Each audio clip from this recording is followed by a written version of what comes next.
to accept that it is okay to lose something, how to be working hard to win something. It has been a learning experience for me.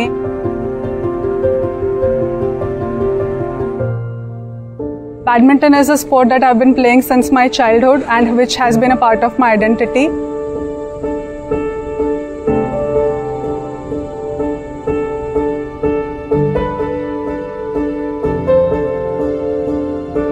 I chose the sport for my rehabilitation process, getting back to a new life. हमेशा से एक sports enthusiast थी। School college सब जगह मैं हमेशा खेलती थी कोई ना कोई स्पोर्ट। बैडमिंटन में मैंने ट्रेनिंग ली थी। जब से 10 इयर्स की हूँ तब से मैं अपना रैकेट पकड़ना जानती हूँ, तब से मैं खेलना स्टार्ट किया। जैसे समर कैंप्स में सेलेक्ट हुई थी और एडवांस कोचिंग और वो सब करके मैं अपने स्कूल को डिस्ट्रिक्ट लेवल तक पहुँचाया था। फिर I was also this average kind of girl who wanted to do some good stuff in my studies, तो मैंने पढ़ाई में काफ़ी ध्यान दिया। तो 12th के बाद मैंने अपना बैडमिंटन में जो मैंने खेला था वो मैंने ऑलमोस्ट छोड़ दिया और इंजीनियरिंग के पीछे पड़ गई थी। पर कभी मेरा बैडमिंटन ऐसा प्रायोरिटी नहीं रहा कि मुझे ये स्पोर्ट को परस्यू करना है। It was just a hobby and I used to pursue it just for the sake of fitness. पर मैं काफ़ी अच्छी थी उसमें। मैंने वापस से जब 2 पैर पे आई तो मैंने वापस उसी रैकेट को उठाया और एक दिन मैं मेरे भाई के साथ खेलने चली गई। और तब मुझे रियलाइज हुआ कि मेरे पास सिर्फ मोबिलिटी नहीं है पर स्ट्रेंथ और दिमाग और वो सब है। फिर मैंने पैरा बैडमिंटन और ये सब के बारे में सर्च करना स्टार्ट किया तो मुझे पता चला कि ऐसा कुछ होता है, पर मुझे उसके बाद उसके बारे में कुछ आइडिया नहीं मिला। फिर हमारे ऑफिस में हमेशा टूर्नामेंट्स होती थी, तो मेरे ऑफिस के टूर्नामेंट में 2011 में मैंने एक मैच खेला था और उसमें मैं विनर रही थी। But then again in 2012 after losing my leg I again won the same tournament in the singles category. I thought now तो कुछ तो है भाई, अभी तक स्किल नहीं गया है।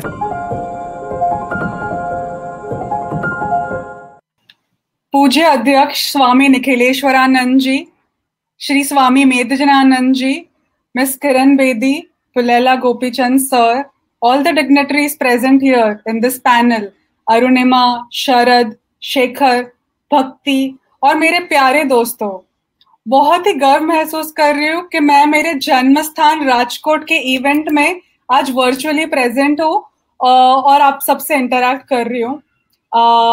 आई नो अब हमारे पास टाइम बहुत कम है, तो मैं बहुत ही कम टाइम में मैं जो भी सीखी हूँ स्वामी विवेकानंद जी से और जो टीचिंग्स मुझे आज यहाँ तक लेके आई है वो मैं आप सबसे शेयर करना चाहती हूँ।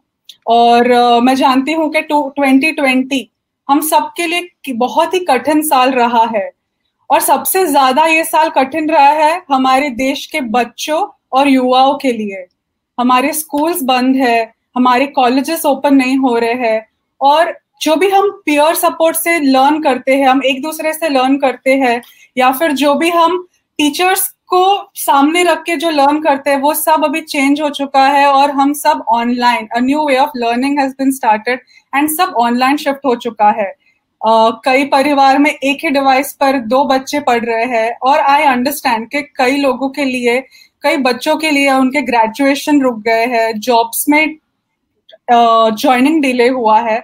इन शॉर्ट 2020 हम सबके लिए डिफिकल्ट रहा है, पर मैं ये भी जानती हूँ कि अडेप्ट करना हम सबके लिए एक स्किल है और ये सब हम सब जानते हैं ये कैसे करना है।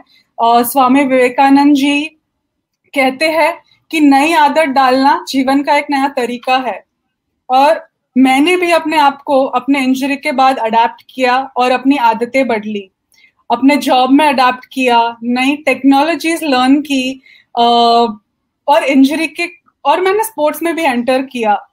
इनिशियली तो सिर्फ रिकवरी और रिहैब के लिए, पर नेशनल लेवल पैरा स्पोर्ट्स में मैंने एंटर किया 2 साल बाद मेरे इंजरी के और जस्ट 1 साल बाद, ऑलमोस्ट 1 ईयर जब मैं चलना और वो सब सीख चुकी थी।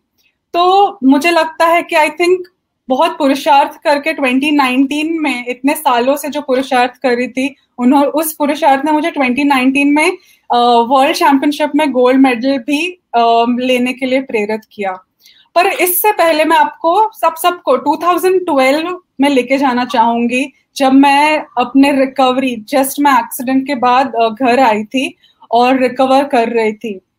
तब मेरी मदर ने मुझे स्वामी विवेकानंद जी का एक पोस्टर गिफ्ट किया था और वो पोस्टर पर लिखा था, ये मैंने स्वामी निखिलेश्वरानंद जी को भी कहा है, उस पोस्टर पे लिखा था, उठो, जागो और लक्ष्य प्राप्ति तक रुको मत। हम सब जानते हैं ये लाइन सबसे फेमस लाइन है स्वामी विवेकानंद जी की। और ये तब की बात है जब मेरे लिए लक्ष्य तो केवल उठना था।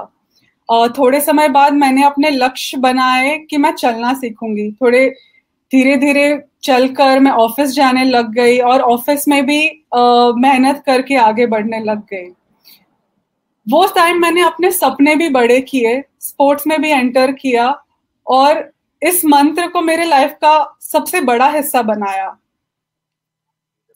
जैसे हमें महर्षि विश्वामित्र ने गायत्री मंत्र दिया था कि ओम भूर्भुवस्वः तत्सवितुर्वरेण्यम भर्गो देवस्य धीमहि धियो यो नः प्रचोदयात्। गायत्री मंत्र हमें कंसंट्रेशन करने में हेल्प करता है। मेरे हिसाब से इसी प्रकार स्वामी विवेकानंद जी का ये वाक्य, उठो, जागो और लक्ष्य प्राप्ति तक रुको मत, यह हमें एम्पावर करता है, यह हमें एनकरेज करता है और हम सबको आगे बढ़ाने के लिए प्रेरित करता है। मेरे हिसाब से स्वामी विवेकानंद जी हमारे लिए मॉडर्न डे महर्षि ही है। स्वामी जी कहते हैं कि तुम स्वयं अपने भाग्य के निर्माता हो। मिस किरण बेदी ने भी यही हम सबको बताया, जहां पर उन्होंने अपनी भाग्य रेखा को अपने आप बनाया और सबको यह प्रेरित किया कि आप सब अपने भाग्य के रचयिता हो।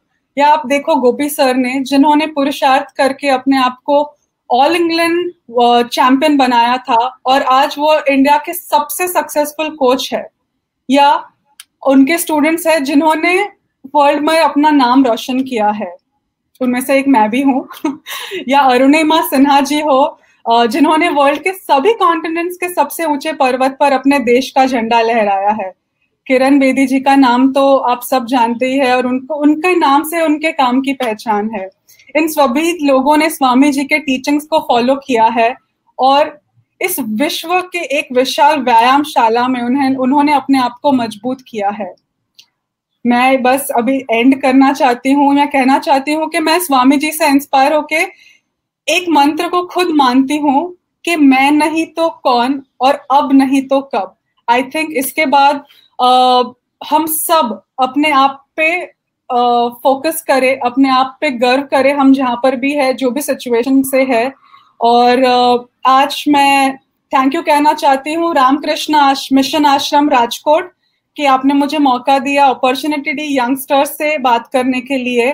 और मैं सभी लोगों को स्वामी विवेकानंद जयंती की शुभकामना देना चाहती हूँ। नमस्ते।